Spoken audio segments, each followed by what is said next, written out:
Eliane, que claro, está de olho nos assuntos de Brasília, mas vamos dizer, ela está em São Paulo, então ela está entre nós. Então, bem-vinda ao Caos, Eliane, e bom dia. Bom dia, Heisen, bom dia, ouvintes. Realmente, bem-vindo ao Caos. Uma confusão danada. Eu vim para São Paulo por um compromisso familiar e estava aqui com filhas, com a sogra da filha, com os netos. E olha, vou te dizer, eles foram para o aeroporto agora, todo mundo apavorado. O Uber, não tinha Uber, aí cadê? Não tinha táxi, uma confusão danada. E, e aí o Data Eliane, claro, né? Eu cheguei no sábado e estou desde o sábado a Data Eliane funcionando. Claro que o Data Eliane funciona com motorista de Uber, motorista de táxi e familiares e tal, vizinhos, e eu achei assim que tem uma unanimidade contra o governador Tarcísio Gomes de Freitas. O que está acontecendo? Aliás, contra o governador e contra também o prefeito Ricardo Nunes, né? São Paulo está mal-humorado. São Paulo está mal-humorado, tem alguma coisa acontecendo. O Tarcísio, que não tem experiência política, que não tem experiência de gestão de administração, ele precisa dar um freio de arrumação aí no governo dele. Reunir todo mundo, saber o que está acontecendo, auscultar, como diria o outro, a voz do povo, né, o desejo do povo, porque tem alguma coisa errada, né? E greve de metrô, numa cidade tão, né, nervosa, tão dinâmica como São Paulo, é uma confusão danada. Se fosse repórter agora, repórter iniciante, corria para o aeroporto de Congonhas para ver como é que está a confusão lá, porque deve estar muita gente chegando atrasada, deve estar uma irritação danada enfim, o trânsito, né, engarrafamento, com tudo isso, fica tudo muito caótico rapidamente. E isso tudo se reflete no humor da população contra os governantes. E o governante da vez é o Tarcísio Gomes de Freitas. E isso resvala também para o Ricardo Nunes. Eu ouvi falar muito, muito da Cracolândia, né? A Cracolândia existe há tanto tempo, mas eu acho que agora caiu no gosto do povo falar da Cracolândia. Então, São Paulo poderia estar melhor. Lamento porque eu adoro São Paulo, uma cidade, sabe, esfuziante, viva, né, com gente muito interessante, mas tá, sabe, assim, o mau humor tá agraçando solto, Heisen. Muito bem. E só para completar, o governador, Eliane, diz que mantém aí o programa de privatizações dele, mas que ainda é um estudo, né? Então, porque a greve tem esse lado inusitado, não é por salário, é contra as privatizações aí de linhas do metrô e da CPTM. Pois é aquela coisa, né? As privatizações são bem-vindas, mas não em setores estratégicos. E quando você faz um processo de privatização, você tem que combinar com os adversários, né? Você tem que vender bastante a ideia. As pessoas precisam compreender por quê. Quais são os benefícios da privatização? E isso, principalmente agora, quando o Tarcísio defende privatizações e o governo federal, o governo do Lula, anda na contramão e acaba de suspender a privatização em 10 companhias que estavam listadas na era Bolsonaro. Então, o governo federal faz propaganda por um lado, tem um discurso por um lado, e o governador do principal estado do país faz uma pregação em sentido oposto. Isso confunde, e não é bom para nenhum dos dois lados, né? Muito bem. A gente continua monitorando a atualização em tempo real aqui na Eldorado e também na programação da Eldorado e também no portal do Estadão. Eliane, como é que fica então a mini-reforma eleitoral, que tem um prazo, né? E acabou o prazo, ou está quase acabando, para o Senado aprovar essa mini-reforma para ela valer no ano que vem? Pois é, a mini-reforma eleitoral, ela precisa ser aprovada até um ano antes da eleição para poder valer para aquela eleição.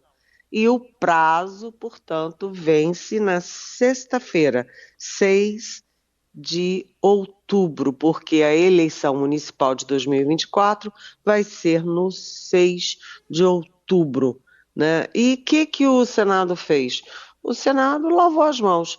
Nem foi indicado o relator da proposta que veio da Câmara, nem foi colocada na pauta da Comissão de Constituição e Justiça, CCJ, do Senado. Enfim, essa mini-reforma eleitoral é tida como um tiro no coração da lei da ficha limpa.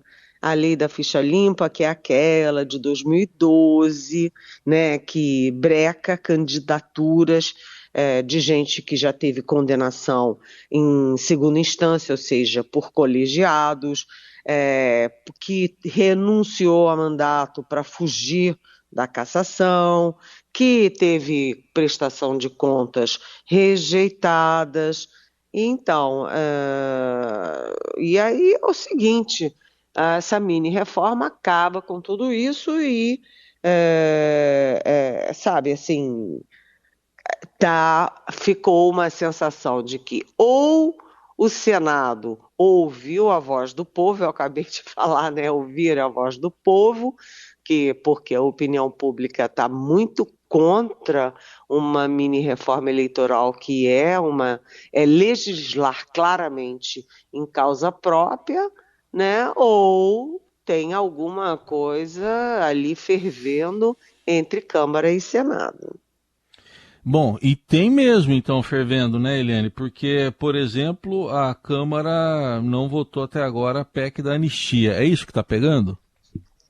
Olha, é o que eu escrevi na minha coluna de hoje. A minha coluna de hoje no Estadão chama Pacheco versus Lira, ou seja, Rodrigo Pacheco, presidente do Senado, versus Arthur Lira, presidente da Câmara. Porque o Senado paralisou a mini-reforma eleitoral que veio da Câmara e a Câmara simplesmente paralisou também a PEC da anistia. O que é a PEC da anistia? A PEC da anistia é uma proposta de emenda constitucional que anistia os partidos que descumpriram a própria lei eleitoral. Anistia o descumprimento da lei. Então, o Congresso cria uma lei e depois o mesmo Congresso anistia quem não cumpriu a lei e derruba a própria lei.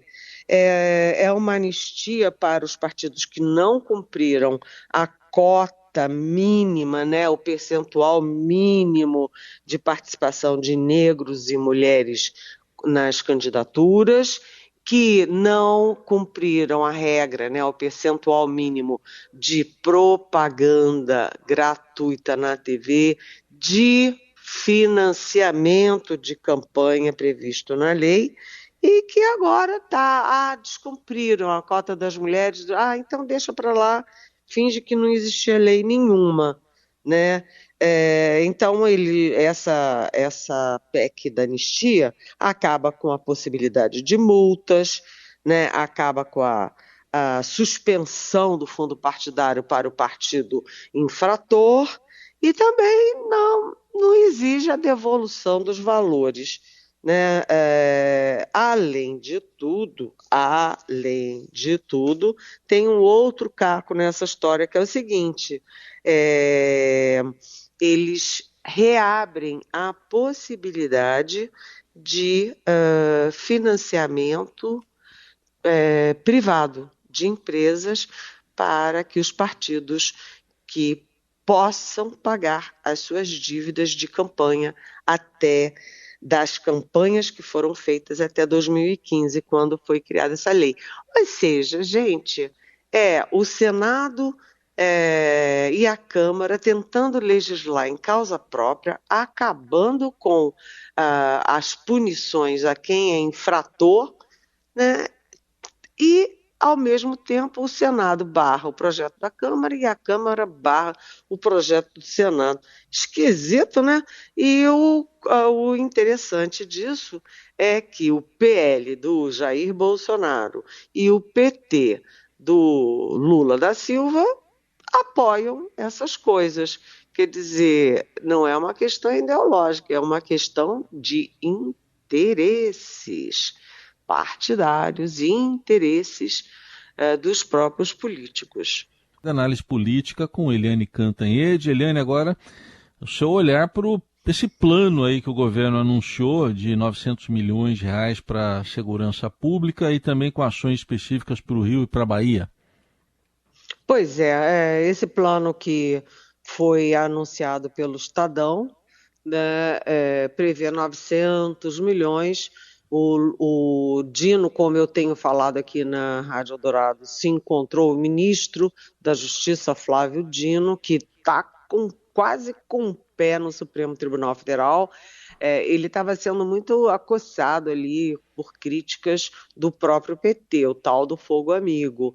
E aí ele, principalmente na área de segurança pública, e ele se reuniu com os 3 governadores que estão em situação mais complicada nessa área de segurança, o Cláudio Castro, do Rio de Janeiro, o Jerônimo Rodrigues, da Bahia, a Raquel Lira, de Pernambuco. O caso lá de Pernambuco é mais no sistema prisional, e o Dino, também tem feito reuniões com o diretor-geral da Polícia Federal, o Andrei Passos, com o ministro de Portos e Aeroportos, que é o Silvio Costa Filho, exatamente porque a insegurança pública tá de matar, né? Literalmente de matar. Você tem mais de 60 mortes com guerra de organizações criminosas na Bahia. Você tem o Rio de Janeiro. Imagina jogarem uma granada dentro de um ônibus, sabe? Assim, é inacreditável. Além disso, também a vulnerabilidade de portos e aeroportos. Mas o plano, que era para ser manchete de todos os jornais, de todos os telejornais, das rádios e tudo, o plano foi assim, né? Eu vou dizer assim que ele foi pífio. É um plano muito genérico de cooperação com políticas internacionais, isso já existe, de cooperação da polícia, das polícias federais, né? Aí não só a Polícia Federal, Polícia Rodoviária Federal, etc., com as polícias estaduais. Sabe, é muito, muito vago.